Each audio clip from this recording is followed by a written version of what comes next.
Hello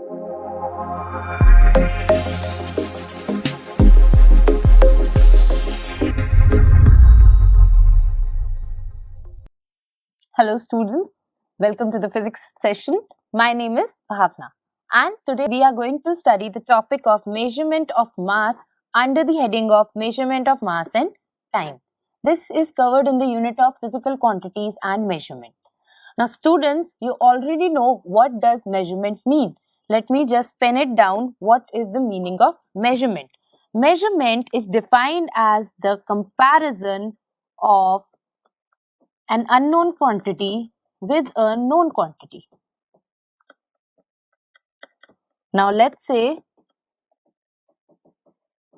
you have to measure the length. Then you will be using a measuring tape to do so, right? So whatever graduated the measuring tape or the lines that measuring tape show is actually the known value of that length, and we measure anything with using a measuring tape to define the unknown value of the length. Fine students? So when we talk about measurement of mass, we first have to understand what does mass mean. Now here you can see there are two objects, let's say two boxes, box A and box B. Now mass is defined as the amount of matter contained in an object. Fine students, it is an intrinsic property of matter that how much matter is there in our body. Even I am an example of matter, right? And I have some mass. So how much matter is contained inside me is the mass I have.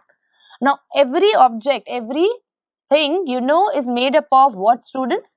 Molecules, right? So in two examples here, as you can see in box A and box B, the number of molecule is greater than in box B, right? So the amount of molecules that a object have gives us that estimation of how much mass will be there. So as the number of molecules is greater in box B, the mass of B will be greater than mass of A. Okay students? Now in general, people confuse mass with weight. Even we use this very commonly in our day-to-day life. Let's say I go to a grocery shop and I ask for 1 kg of sugar. Right students? When I do so, am I asking them the mass or the weight? Generally people say they are one and the same thing. But that is a wrong answer. When I go to the grocery shop, I am not asking the weight. I actually buy things by mass. So 1 kg of sugar means the sugar has 1 kg mass. It is not the weight of sugar. Fine. Weight actually comes by the value of how much force is applied to me because of my location. This is my position, right? I live on earth. My weight will define where I live, but my mass will be a constant quantity, doesn't matter wherever I go. So never confuse mass with weight. So if I had written this value, students, mass is equals to weight, the answer will be wrong. I have to put a cross sign. Mass is not equal to weight. Fine students? Now, once we know what is mass, we will understand what are the different tools that we can use to measure mass. One such tool you can see in front of you as on the screen, it's a physical balance. Now students, if you have ever gone with your parents to do some jewelry shopping, when you go to a jeweler shop, you must have seen such a instrument being put there. Now when you have to measure very costly things, you know silver and gold are very costly. So when you have to measure such things that are costly, your measurement should be very accurate, because if you do not measure it accurately, you estimate the value, you may be in loss. The vendor might sell you less quantity for more money, right? So in that case, you have to be very sure what is the weight of the product you are buying. In that case, physical balance is used. This gives the value of the mass of the products you are weighing on it very accurately. Now, how does this physical balance do that? Here is an image of a physical balance, right? These are the two pans. These are the arm and this is the beam, the center beam, which actually tells whether the weight is greater on this pan, let's say pan B, and whether the weight is greater on pan A. So, physical balance is such a construction that if you put some reference weight here, now we already know what does measurement mean. It means that you can compare an unknown quantity with a known quantity. So, let's say I have a known quantity, some weight that I can put here. Fine, and I'll put my unknown quantity. In this case, let's consider gold. So, I put it on two pans and whether the weight is equal, greater or less, our pointer will shift.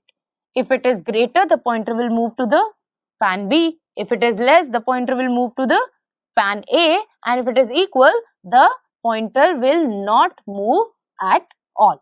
So, this is how vendors or anybody who is measuring mass can use a physical balance. Now, students, do you think this much accuracy is needed when we buy general stuff? I don't think so. The answer would be no. When you go and buy grocery from a grocery store or vegetables from a vegetable vendor, you do not see a physical balance because they do not have to give a very accurate value, but they has to approach the right value, right? So, a very simplified version of a physical balance is a beam balance. This also uses two pans and a beam on which there is a pointer. You put the reference weight here and whatever you need to measure, you put it here. Fine, this is unknown. As the physical balance, you can measure the quantity and look at the pointer. The pointer will shift towards the heavier weight, whichever it is, the reference weight or the unknown quantity, it will turn towards the heavier side, right? As you can see, vendors, vegetable vendors put on weight, put on more vegetable until they get the pointer to the center, right? So, they are actually measuring how much they are selling it. Now, if you go in the market, if they are packed stuff, they are already written how much weight or mass, not weight, how much mass is there inside the packet. But when you go for things that are open, that can be weighed, let's say for vegetables or let's say rice or sugar, then you weigh it using a beam balance. Okay, students? The next thing is what we are doing now. Now, we have so much technology around us that even measuring mass has improved from using a beam balance to digital balance. You might have seen such kind of measuring tools in supermarkets, right? In supermarkets, we do not use a beam balance, they use electronic or digital balance or compression balance that are commonly used nowadays.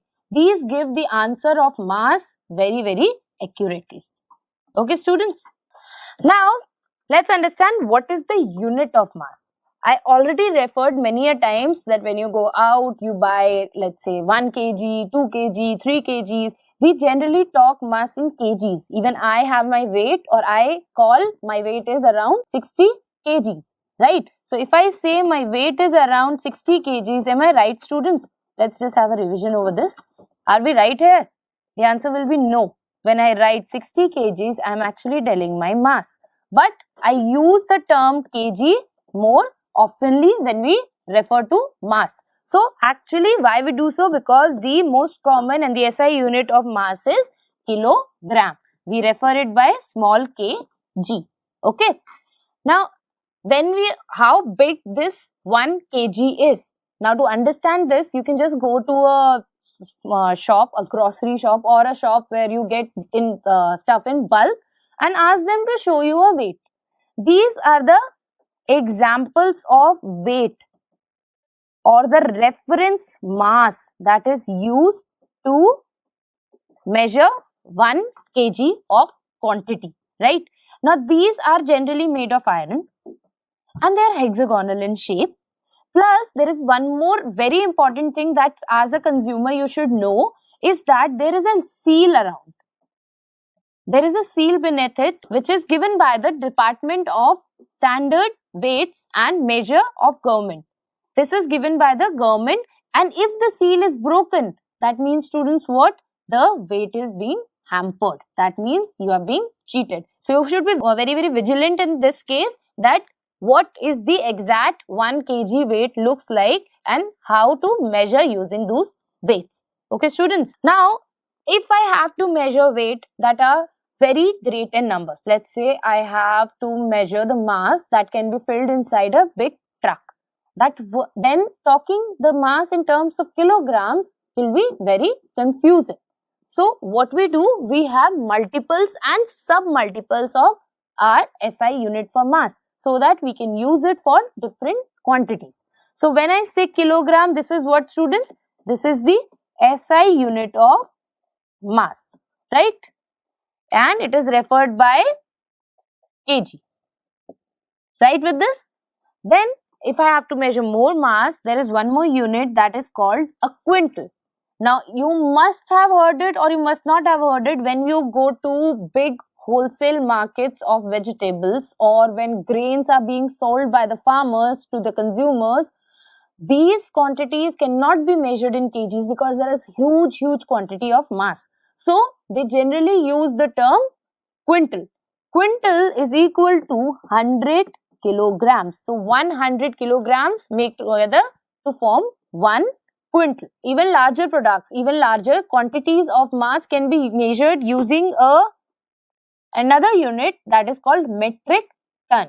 And this is equal to, students, 1000 kilograms. So whenever our quantity of mass rises, it is increased, we use different units of mass. Now, if we have to measure larger quantities, we got our multiples. What about when we have very small quantities? As I already took the example of, students, you remember gold and silver. Generally, people don't buy gold and silver in kilograms. They do not go and buy, take 1 kilogram of gold. When you go and buy gold or silver or very costly things, you go by very small quantities. So in that case, using kg again becomes very inconvenient. So when we know kilogram is the SI unit, no issues with that. For measuring very small quantities, we use a sub-multiple called gram. This can be used to measure costly things, I already told you.